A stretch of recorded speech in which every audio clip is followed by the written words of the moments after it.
अस्सलाम वालेकुम रहमतुल्लाह। मैं साइम मुस्तफ़ा आप लोगों से यहाँ से मुखातिब बिल्कुल मुख्तसरन अपनी बात रखना चाहूंगा। देखिए, कल एक मूवी यहाँ पे रिलीज हुई है कश्मीर फाइल्स के नाम पे, जिसपे दिखाया गया है कि कश्मीरी पंडित भाई जो यहाँ पे रहते थे कश्मीर में, किस तरीके से वो यहां से निकले थे। 90s में जो हालात हुए थे, किस तरीके से वो अपने घर से बेघर हुए थे। बहुत ही एक दर्दनाक कहानी है उन लोगों की कि किस तरीके से वो अपने घर छोड़ के चले गए थे। एक इंसान ही एक दूसरे इंसान का एहसास रख सकता है कि जब कोई बेघर होता है तो उस पर क्या बीतती है। हमें कश्मीरी मुसलमान जितने भी यहाँ पे हैं उस चीज का एहसास है कि उनके साथ कैसे हालात हुए, किस तरीके से वो बेघर हुए और किस तरीके से फिर उनको अपनी जिंदगी गुजारनी पड़ी। लेकिन यहां पे मैं एक बात कहना चाहता हूं, जो कि मूवी के डायरेक्टर हैं और जो अनुपम खेर साहब हैं, जो बार बार यहां पे वकील इस टाइम पे कश्मीरी पंडित्स के बनते रहते हैं कि उन पे जुल्म सितम हुआ है। हम बार बार मैं कहता हूं कि हमें उस चीज का एहसास है कि जब एक इंसान घर से बेघर होता है तो उस पर क्या बीतती है। लेकिन मैं यहां पे इनसे पूछना चाहता हूं, क्या इस कश्मीर की कहानी का दूसरा पहलू इनको नजर नहीं आता? क्या जो ये सिक्के के दूसरा पहलू है सिक्के का, क्या वो आप लोगों को नजर नहीं आता? क्या ये आप लोगों को नजर नहीं आता कि ये जो हालात रहे हैं 90s से लेके अभी तक, क्या इसमें सिर्फ एक कश्मीरी पंडित ही के साथ जुल्म सितम हुआ है? क्या यहां पे जो कश्मीरी मुसलमान हैं उन पे हालात जो गुजरे हैं, 1.5 लाख नौजवान, 1.5 लाख कश्मीरी कश्मीर का नजराना जो पेश कर चुका है, वो इन हालात की वजह से पेश कर चुका है। यहां पे जो औरतें बेवा हुई है वो इन हालात की वजह से हुई है। यहां पे जो बच्चे यतीम हुए हैं वो इन हालात की वजह से यतीम हुए हैं। और इस टाइम पे मैं फिर से आपको कहता हूं, हमें कश्मीरी पंडित भाइयों का वो एहसास है, लेकिन क्या आप लोगों को इस चीज का एहसास है कि कश्मीरी मुसलमान किस तरीके से इन 30 सालों में अपनी जिंदगी जिया है, किस तरीके से हमने इन हालात का मुकाबला किया है, किस तरीके से जुल्म सितम हम पे यहां पे हुए हैं? आप यहां पे हमें बताइए। अनुपम खेर साहब जो बार बार यहां पे वकील इस टाइम पे बनते हैं कश्मीरी पंडित भाइयों के, मुझे बताइए तब आप कहां थे जब कश्मीरी पंडित भाई यहां से जम्मू चले गए थे?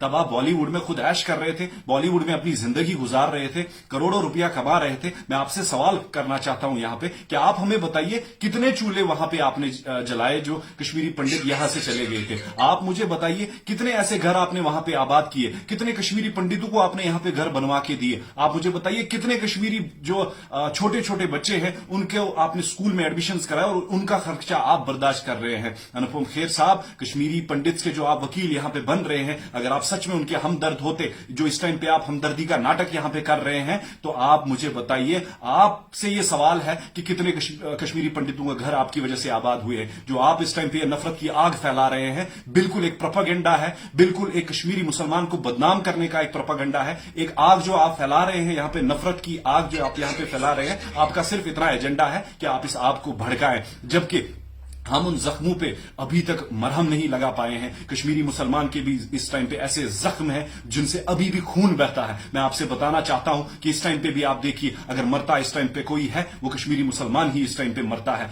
अभी भी फिर से एक बात कहना चाहूंगा, उन लोगों का दर्द हम भी महसूस करते हैं, लेकिन हमारा दर्द भी कम से कम आप लोग महसूस करें। हमारे भी छोटे छोटे नौजवान यहां पे मारे जाते हैं, हमारे भी यहां पे ऐसे हालात कश्मीर में रहते हैं जो पता नहीं चलता। शाम को न्यूज आ जाती है अननोन गनमैन, हम भी सवाल पूछते हैं आखिर ये अननोन गनमैन कौन है? मरता यहां से कश्मीरी भी है। अगर कश्मीरी पंडित्स के साथ यहां पे जुल्म सितम हुआ है, लेकिन कश्मीर जो मुसलमान है उनके घर भी आबाद नहीं हुए हैं। अगर यहां पे इन हालात जो कश्मीर के हालात रहे हैं, अगर आप कहते हैं कि कश्मीरी पंडित बेघर हुए हैं, हमें उस चीज का एहसास है, लेकिन हमारे पास भी रहा तो क्या रहा? सिर्फ हमारे पास मकान रह गए हैं और कुछ भी नहीं। हमारे घर भी आबाद नहीं हुए हैं। उसके बाद हमारे घरों में भी लाशें देखी है, हमने भी हर गली में, कश्मीर की हर गली में हमने भी खून देखा है। मैं यहां पे सेंसर बोर्ड से ये अपील करता हूं, गुजारिश करता हूं इस चीज की, और हर किसी यहां पे जितने सारे ये वीडियो देख रहे हैं उनसे गुजारिश करता हूं कि यहां पे जो कि सेंट्रल गवर्नमेंट है उनसे आप लोग अपील करें। मैं भी यहां पे अपनी अपील रखता हूं कि इस फिल्म को बैन कर दिया जाए। और दूसरी बात, यहां पे जो ये एलजी एडमिनिस्ट्रेशन है उनसे भी मैं अपील करता हूं कि इस फिल्म को जल्द से जल्द बैन कर दिया जाए हर किसी कोने में। आपने बहुत कोशिश की कि बहुत सारे सेलिब्रिटीज यहां पे इस चीज को प्रमोट करें। मैं आपको एक मिसाल दे देता हूं, कपिल शर्मा शो में